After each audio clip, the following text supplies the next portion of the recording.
ఉన్న బంగారాన్ని విడిపించి ఆ రోజు ఆన్లైన్ రేటుకే మేము కొంటాం. Sharma gold company. హాయ్, నమస్తే, వెల్కమ్ టు సుమన్ టీవీ. ప్రస్తుతం మనం రాజీవ్ గాంధీ కాలనీలోని రాఘవేంద్ర నగర్ దగ్గర ఇక్కడ చెట్టుకైతే అమ్మవారు వెలసి ఉన్నారు. నార్మల్గా మనం చెట్టుకి పాలు కారడం మనం చూస్తూ ఉంటాం, కానీ ఇక్కడ వెలసిన అమ్మవారైతే చెట్టుకి మొదట్లో తేనె కారిందనమాట. తేనెని చూసి మరియు అమ్మవారి కళ్ళు కూడా ఇక్కడ కొమ్మలకు ఆకులకైతే కూడా ఇక్కడ ఉన్న వారికి స్థానికులకైతే కనిపించిందనమాట.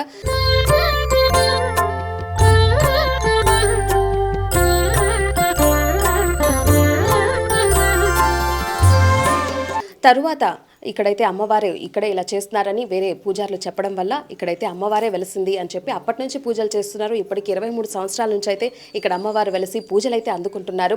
మనం కోరిన కోరికలు కూడా అమ్మవారు పువ్వులు మనకిచ్చి సమాధానం కూడా చెప్తారనమాట. అసలు ఎప్పుడు నుంచి ఇది స్టార్ట్ అయింది, అమ్మవారు వెలిసిందని వీళ్ళకి ఎలా తెలిసింది, ఈ విశేషాలు ఇక్కడ నిర్వాహకులు అయితే ఉన్నారు. ఒకసారి వాళ్ళతో అయితే మాట్లాడదాం. నమస్తే అమ్మ. నమస్తే మేడం. మీ పేరు? నాగేశ్వరి. చెప్పండి అమ్మ, మీకు ఎప్పుడు తెలిసింది, ఎప్పటి నుంచి ఇక్కడ అమ్మవారు వెలిసున్నారు? 2000 సంవత్సరంలో వెలిసింది. ఫస్ట్లో అయితే మేము కూడా అంతగా పట్టించుకుని మాకు కూడా తెలియదు. అవి ఎప్పుడు అయ్యి వర్షం పడతా ఉంది అని అనగా మేము అప్పుడు వచ్చి చూసి ఒకరోజు చూసినాం, అంతగా నమ్మలే, ఏదోలే చెట్లో ఏదో పడతా ఉందిలే అనుకున్నాం. రెండో రోజు వచ్చి చూస్తే ఆ రోజుకి ఇంకా ఎక్కువ అయిపోయింది. ఎక్కువ అయిపోయినప్పుడు ఏందబ్బా ఈ మారుగా ఎక్కువ పడతా ఉంది అనేసి అప్పుడు అందరం కలిసి వచ్చి చూసినాం. అమ్మకు చెట్లు కొమ్మలకి అంతా నేత్రాలు అట్లే ఉన్నాయి. దాన్ని ఒకటి తీసుకొని ఈ మారిగా ఎందుకు ఉంది అని వేరే సాటి తీసుకుపోయి అయ్యవారికి చూపించాం. ఆయన నుండి అమ్మ ఇది అమ్మ నేత్రాలు లాగా ఉన్నాయి, ఇది తీసిన వాళ్ళు కూడా మంచిది కాదు, పోయి అమ్మని క్షమాపణ అడగండి అని చెప్పినారు.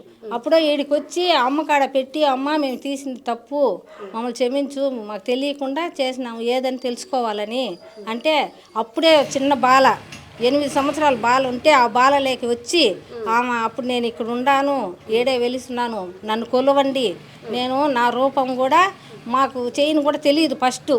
అప్పుడు ఆమె చెప్పింది నా రూపము నేనే చేయించుకుంటాను, వచ్చి ఇక్కడే ఉండి నీకు మీ అడిగి వచ్చిన వాళ్ళకంతా నేను మంచి చేస్తాను, అందరికీ మంచి చేసి నేను పువ్వు రూపాన కానీ మనుషులకు వచ్చి కూడా నేను పలికిస్తాను అని చెప్పి ఆ బిడ్డలోనే వచ్చి చెప్పి మాకు ఎత్తి ధైర్యం ఇచ్చి మాట్లాడి ఆమె అప్పుడు చెప్పింది. అప్పటి నుంచి మేము కూడా కూడా వస్తుంది, కానీ పెద్దవాళ్ళకి వస్తే కొంతమంది నమ్మరు కదా, నువ్వు బిడ్డల్లోనే వచ్చి చెప్పమ్మా అన్నాం. మళ్ళీ కూడా ఎప్పుడైనా అవసరం అయితే మేము బిడ్డలకి కూడా పిలుస్తాం, వస్తుంది ఆ అమ్మ వచ్చి మాకు చెప్తుంది పలాందని. జాతర అప్పుడు కూడా ముందుగానే పసుపు నీళ్ళు చేస్తా ఉన్నాం కదా, పసుపు నీళ్ళు పోసి పిల్లకాయలను కూడా పిలుస్తాం మేము. అప్పుడు కూడా వచ్చి ఆమె ఎట్ట చేయాలా ఏమి మాకు ముందుగా చెప్తుంది. ఆమె కాడ పర్మిషన్ తీసుకొని మేము అన్నీ చేస్తాం. ఇప్పుడు తేనె కారింది అని చెప్పారు కదా, అది తేనె అని మీకు ఎలా తెలుసు? అప్పుడు కూడా వచ్చి మేము ఆ తేనె ఏంది వర్షంలాగా ఉంది అనేసి ఎత్తుకొని కొంచెం నోట్లో నాయకు చూసాం, జిగటిగా తేనె లాగానే ఉంది. మళ్ళీ రెండో రోజు కూడా అట్లే చూసినాం, అట్లే ఉంది, అట్లే జిగటగా. మళ్ళీ మేము ఆ కళ్ళు నేత్రాలు కూడా చూసి అసలు సేమ్ మన నేత్రాలు ఎట్లున్నాయో అట్లే ఉన్నాయి.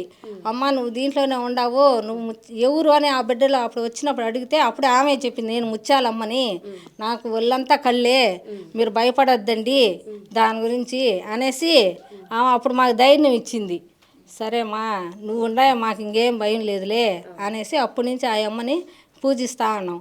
అప్పుడు అందరూ భక్తులు వచ్చి కూర్చొని వరం అడిగిన వాళ్ళకి అందరికీ ఇస్తుంది.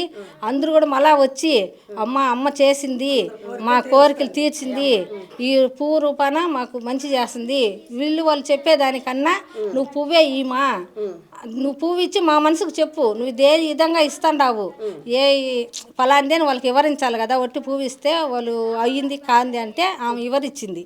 అదే మరి చెప్తున్నాం, అదే మరిగే జరుగుతుంది. చెప్పండి అమ్మా, ఎప్పుడు చూసారు అసలు చెట్టు మొలక నుంచి ఎప్పుడు స్టార్ట్ అయింది? 2000 సంవత్సరంలో చిన్న అమ్మవారి లాగా చెట్టులో ఉన్నిందమ్మా, చెట్టు నింది. ఆ చెట్టులోకి నేను పసుపు కుంకుమ పెట్టి ఒక బొట్టు పెడుతున్నాను తల్లితో. మళ్ళీ పక్కన జాతర జరుగుతూ ఉన్నింది. అప్పుడు వచ్చి అమ్మవారి జాతర జరుగుతుంది పక్కన. ఆ జాతరలో అమ్మవారు వచ్చినారు. అమ్మవారు వచ్చినప్పుడు నాకు కూడా మంచి చేయండి అని చెప్పి నాకు చెప్పారు. అప్పటికి నాకు తెలియదమ్మా చేసేదానికి ఏది అంటే ఆ జాతరలోకి వెళ్ళి నేను ఒక అతన్ని అడిగిన, నాకు చేసేదానికి చేత రాదు, మా అమ్మ ఇట్ట మరగ అడుగుతుంది రోజు నాకు వచ్చి, కాబట్టి మీకు ఐడియా ఉంటే చెప్పండి, మీ మనిషిని ఎవరన్నా అంటే పంపివ్వండి అని మేము అడిగాము. వాళ్ళు పంపిస్తామని చెప్పారు. మళ్ళీ వాళ్ళు మాకే ఇక్కడ టైం సరిలేదు, మేము చేయలేము, ఇంకోసారి చూస్తాంలే అని పంపించేశారు. వాళ్ళు వస్తా అంటే ఒక అమ్మ పిలిచి, నువ్వు చేయగలుగుతావు కదా, ఎందుకు నువ్వు చేయకుండా అందరిని పిలుస్తావు, నీకు నేను నేర్పిస్తాను, పర్వాలేదు నువ్వు రండి అని చెప్తే మళ్ళీ అమ్మకాడ నేనే వచ్చి అమ్మకు పసుపు నీళ్ళు పోసి చిన్న గౌన్ మారుగా కట్టి అప్పుడు అలా నుంచి స్టార్ట్ చేసినాను. అమ్మ కొద్ది కొద్దిగా మాకు బాగా నేర్పించింది. అమ్మ రూపం ఏర్పించినాక తొలితో ఏమంటే పూల వర్షం మారుగా వచ్చింది, మళ్ళీ తేనె వర్షాలు పడింది, మళ్ళీ అమ్మ కళ్ళు పడ్డాయి. మళ్ళీ కొంతమందికి అమ్మవార్లు రావడము. ఇప్పుడు ఈ మధ్యకాలంలో కరోనా వచ్చినప్పుడు కూడా అమ్మవారు ఏం చెప్పారంటే, మీరు ప్రతి ఇంటికాడికి పోయి పసుపు నీళ్ళు పెట్టండి అన్నారు. అమ్మ మేము పోతే మమ్మల్ని పోలీసులు పట్టుకుంటారు, మాకు భయం, మేము పోము అని చెప్పాము. 7 మంది ఆడవాళ్ళని తీసుకొని వెళ్ళి ఈ పక్క లాస్ట్ నుంచి ఆమె హద్దుండే దగ్గర వరకు మొత్తం చుట్టుకొని నీళ్ళు పోసుకుంటా, పసుపు నీళ్ళు పోసుకుంటా వెళ్ళాము. మేము చేసి వచ్చినాక ఈ పక్క ఎవరికి కానీ ఏ అపాయం జరగల, బాగున్నారు. ఇద్దరికి అపాయం జరిగినా కూడా ఆ అమ్మ లేపేసింది బిన్నగా, పడకలో వద్దు, మీరు చల్లగా నా దగ్గర ఉండండి, నా దీవుని తీసుకోండి అని చెప్పి ఆ అమ్మ ప్రసాదమే మేము ఇస్తాము. అంటే యాపాకే ఇస్తాము. ఏదన్నా ఒళ్ళు బాగాలేదంటే కూడా వాళ్ళకి అదే నైవేద్యం అమ్మవారికి ఇచ్చేదే బాగా ఇదవుతుంది, వాళ్ళకి ఒళ్ళు బాగుంటుంది, ఏం కాదు. కాబట్టి ఇప్పుడు అమ్మవారు మీతో ఎలా కాంటాక్ట్ అవుతారు అంటే చెప్పారు అని చెప్పారు కదా, అది ఎలా? అమ్మా నాకు మనసులోకి చెప్తుందమ్మా, ఓకే, మనసులోకి చెప్తుంది, నిద్ర ఇచ్చేటప్పుడు చెప్తుంది, ఎక్కువ స్వప్నంలోనే ఎక్కువ చెప్తుంది. ఇలా చెయ్యి, ఇలా చెయ్యి, పలానోళ్ళకి ఇట్లా జరుగుతుంది అంటే, అక్కడ ఎడవ జరుగుతుంది అంటే కంపల్సరీ నాకు చెప్తుంది. నాకు భయం వస్తుంది, నాకు భయం వచ్చి ఇట్లా జరుగుతుందంటే ఇక్కడ ఏమో జరుగుతుంది, మనకు భయంగా ఉంది అని కొంచెం భయపడేదాన్ని నేను. మళ్ళీ పెద్దవాళ్ళకి ఎవరికైనా చెప్తే వాళ్ళు నీకేం భయం లేదమ్మా, అది ఎవరికో చూపిస్తుంది, ఎక్కడో జరిగేటివి నీకు చూపిస్తుంది, కాబట్టి ఏం భయపడద్దు అని చెప్పారు. సరే 2-3 మాటలు అట్టే ఫాలో చేశాను. చేస్తే అలాగనే జరిగింది. సరే అమ్మా నువ్వు చెప్పింది కరెక్టే అనేసి దండం పెట్టుకొని అయిపోయాను. మళ్ళీ ఈసారి పుట్టినరోజుకి కూడా దీపాలు పెట్టాలనుకున్నాను. పిండి దీపంతో 2 దీపాలు పెడతానమ్మా అని చెప్తే, అలా చేయొద్దు నువ్వు, నాకు దీపాలు ఎక్కువ పెట్టు, 365 దీపాలు పెట్టండి మీరు అనింది. సరే అమ్మా చేస్తాలే అన్న. అట్టయితే నువ్వు నాకు ఓపిక ఇస్తావా అంటే ఇస్తాను నేను అని చెప్పింది. అప్పుడు ఎట్లా నాకు తెలియదు, నువ్వు చెప్తే కదా అంటే, నువ్వు నా కంట్లో చెప్తావు, ఎట్లా చెప్తావు నాకు అర్థం కాదు, నువ్వు చెప్పేది అంటే అప్పుడు జత పువ్వు ఇచ్చింది. మీరు చెయ్యండి అని చెప్పి అప్పుడు దీపాలు పెట్టి ఈ సంవత్సరం బర్త్డే చేసాం, బాగా గ్రాండ్గా చేసాం. ఈసారి మామూలుగా ప్రస్తుతానికి సింపుల్గా చేసేవాళ్ళము. అది కూడా పెద్ద పండగ రోజు, సంక్రాంతి రోజే అమ్మకి తెలుస్తుంది. ఇంకా ఎప్పుడెప్పుడు ఇట్లా అలంకారాలు చేయడం కానీ జాతరలు అట్లాంటివి ఏమైనా ఉన్నాయా? శుక్రవారం చేస్తామమ్మా, మంగళవారం చేస్తాము, ఏదైనా విశేషం వచ్చినా చేస్తాము. మళ్ళీ వచ్చి ఈ పౌర్ణమి, అమావాస్యకి చేస్తాము. మా శక్తి కలక మేము చేస్తాము. ఇందులో పోయి ఎవరిని ఇబ్బంది పెట్టేది ఏం లేదు. అక్కడ ఈ విరామాలు, ఇక్కడ విరామాలు అన్నీ తీసుకొని వచ్చేది ఏం లేదు. అమ్మ ఎవరికైతే పువ్విస్తుందో వాళ్ళ మనసులో కోరిక ఉండి వాళ్ళు తీసుకొచ్చి ఇస్తారు. అందువల్ల అమ్మ బాగా ఘనంగా జాతర చేసుకుంటుంది. ఇప్పుడు మనం కూర్చొని మొక్కుకొని అంటే ఫస్ట్ పూజ చేయొచ్చా అని ఫస్ట్ అడిగితే మళ్ళీ పడ్డాక ఈ ప్రాసెస్ ఒకసారి చెప్తారా? ఎట్లా అమ్మవారు మనకి కోరిక తీరుస్తారు, తీరకపోతే ఎడం పక్క అని అన్నారు కదా, అది కూడా ఒకసారి మొత్తం ప్రాసెస్ చెప్పరా? ఇప్పుడు అమ్మవారి కడ తొలితో వస్తారమ్మా, వాళ్ళ ఇంట్లో ఎక్కువ సమస్యలు ఉంటాయి. ఆ సమస్యల్లో చాలా ఏడుస్తూ వస్తారు కొంతమంది. అప్పుడు వచ్చి కూర్చున్నప్పుడు వాళ్ళకి శోధన చేస్తుంది అమ్మ, అంటే పరిశోధన చేస్తుంది. ఆ పరిశోధన చేసిన తర్వాత కాసేపు వాళ్ళు బాధపడతారు. 1-2 అయితే కళ్ళల్లో నీళ్ళు కూడా వదిలేస్తారు, ఏడుస్తారు. వాళ్ళకే తెలియకుండా కంట్లో నీళ్ళు అట్లే వస్తుంది వాళ్ళకి. మళ్ళీ నువ్వు బాధపడద్దమ్మా, ఎందుకు బాధపడతావు, అమ్మ పువ్విస్తుంది, భయపడద్దు అంటే సరే కాసేపు తర్వాతకి అమ్మ పువ్విస్తుంది.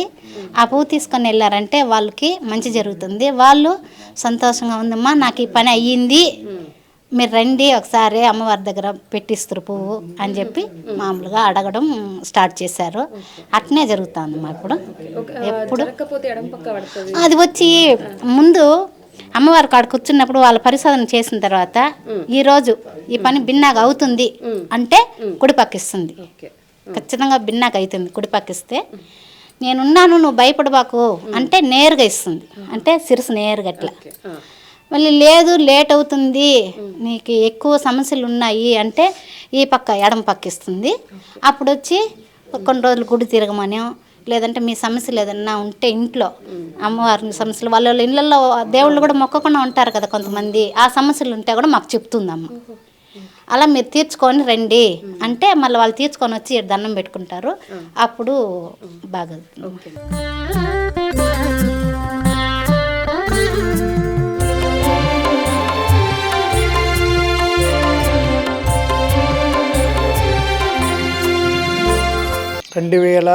సంవత్సరంలో ఇక్కడ అమ్మవారు ఒక చిన్న మొలకలాగా కనబడింది. ఆ తర్వాత కనబడిన తర్వాత మేము మా ఇంట్లో వాళ్ళందరూ పూజ చేసుకుంటూ వచ్చినారు. దాంతోపాటు అది ఆ అమ్మాయి రోజుకు పెరుగుదల జరిగింది. దాన్ని చూస్తూ ఉంటారు, చేసుకుంటా ఉన్నాము. అలాగే ఒక 10 ఏళ్ళు అయిన తర్వాత మళ్ళీ కొంచెం బాగా డెవలప్ అయిన తర్వాత మేము జాతర చేయాలి ఘనంగా అమ్మకు అనుకున్నాము. ఇప్పుడు ఒక 6 ఏళ్ళకి చేస్తాం. ఇది 7వ సంవత్సరం చేయబోతున్నాము. ప్రజలందరికీ ఏదో మా తల్లి ఎవరికి ఏ కోరిక ఉన్నా ఆ కోరిక తీరుస్తుంది కాబట్టి ఏ ఇబ్బంది లేకుండా జరుగుతుంది. ఓకే, మీరైతే అప్పుడు 2000 సంవత్సరం నుండి అయితే చూస్తున్నారు. అప్పుడు చెట్టు పెద్దగా లేదా? వేప చెట్టు చిన్న చెట్టు అప్పుడు అదే పుట్టి అట్లాగా పెరిగింది. మేము పూజ చేస్తూ వచ్చాం. వచ్చిన తర్వాత మళ్ళీ ఆమె వెలిసిస్తూ ఉంటే మళ్ళీ ఆమె సోలం వేసిన తర్వాత మాకు ఇక్కడ ఉంటామని చెప్పిన తర్వాత మేము అలాగే పూజ చేసుకుంటూ డెవలప్ చేసుకుంటూ వస్తే ఆమె ఒక 10 ఏళ్ళకంతా బాగా డెవలప్ అయిపోయాయి. అప్పటికి అందరికి అనుమానం లేకుండా దేవుడు ఇక్కడ ఉన్నాడు అని తెలుసుకుంటారు, అమ్మ ఉంది అని తెలుసుకొని పైకి వచ్చి మామూలుగా. అవును, ఇక్కడ నాగపడగ అది కూడా వెలిసింది అని అంటున్నారు. నాగపడగ కూడా ఆమె మామూలుగా వచ్చి ఒక నాగాలమ్మ వస్తుంది, చెట్టుకే వచ్చింది. ఒక తల్లి మీద వచ్చి చెప్పింది నేను కూడా ఉన్నానని. సరే ఎటు పక్కుంటారో తెలియదు చెప్పమంటే ఒక చూపు చూపించింది. ఆ చూపులతో మళ్ళీ చేసుకుంటూ వచ్చేసరికి కొంచెం పెరిగేసరికి మేము అన్ని బందోబస్తు చేస్తే ఇంకా కనబడకపోతే మళ్ళీ కొంచెం అడిగినాము, ఏం తల్లి కనబడాలి, మళ్ళీ కొంచెం పెరిగి పై చూపించి పెరిగింది. ఆమె కూడా ఉంది ఇక్కడ. ఇప్పుడు ఇంకొక 2 ఉన్నారు కదా అక్కడ అమ్మ వాళ్ళు, అది ఎప్పటి నుంచి అక్కడ పూజలు చేస్తున్నారు? అదే తొలిసారి నుంచి ఈమెకు ఆమె తేడా వచ్చి ఒక 5 ఏళ్ళ తరువాత ఆమె బాగా వెలిసి నేను కూడా పక్కన ఉంటానంటే ఆమె కూడా చేస్తాను. Okay sir, thank you. Okay, మనం విన్నాం కదా ఇక్కడ చెట్టు నుంచి తేనె కారడం మొదట్లో, తర్వాత అమ్మవారు ఆకుల్లో కావచ్చు కొమ్మల్లో కావచ్చు ఇక్కడ కళ్ళు కనిపించి పిల్లల మీద అమ్మవారు వచ్చి ఇక్కడ పూజ చేయమని ఆమె అడిగి మరి ఇక్కడ చేయించుకుంటున్నారు. ఒక 23 సంవత్సరాల నుంచి అయితే ఇక్కడ అమ్మవారు పూజలు అందుకుంటున్నారు. ఇక్కడ వచ్చిన భక్తులు కోరికలు కూడా అమ్మవారు అయితే నెరవేరుస్తున్నారు. అది కూడా ఒక పువ్వు రూపంలో అయితే మనం కోరిన కోరికలు అయితే ఖచ్చితంగా జరుగుతాయని కూడా అంటున్నారు. ఇక్కడే కాకుండా బయట నుంచి కూడా చాలా మంది అయితే భక్తులు అయితే వస్తూ ఉంటారు శుక్రవారం మంగళవారం అని చెప్తున్నారు. ఇంకా అమ్మవారి పుట్టినరోజు కూడా చాలా ఘనంగా అయితే చేస్తున్నారు, కేక్ కట్ చేసి. ఈ గుడి వచ్చేసి ఇక్కడ వేప చెట్టుకైతే అమ్మవారు అయితే వెలుస్తున్నారు. అమ్మవారికి ఇప్పుడైతే విగ్రహం లాగా ఏర్పాటు చేసి చక్కగా అలంకారాలు, పూజలు, అభిషేకాలు అయితే కూడా జరుగుతున్నాయి. ఈ గుడి వచ్చేసి తిరుపతిలోని రాజీవ్ గాంధీ కాలనీలో రాఘవేంద్ర నగర్లో అయితే కూడా ఇక్కడైతే అమ్మవారు ఉన్నారు. నేను కూడా ఇప్పుడైతే కూడా మొక్కుకొని నాకు కూడా నెరవేరుతుందని అమ్మవారు అయితే పువ్వు అయితే ఇచ్చారు. తర్వాత నేను కూడా నమ్మాల్సి వచ్చింది. సో మీరు కూడా ఒకసారి వచ్చి ఇక్కడ అమ్మవారిని చూసి మీ కోరికలు ఏమన్నా ఉంటే కూడా ఇక్కడికి వచ్చి మొక్కుకుంటే ఖచ్చితంగా నెరవేరుతాయి.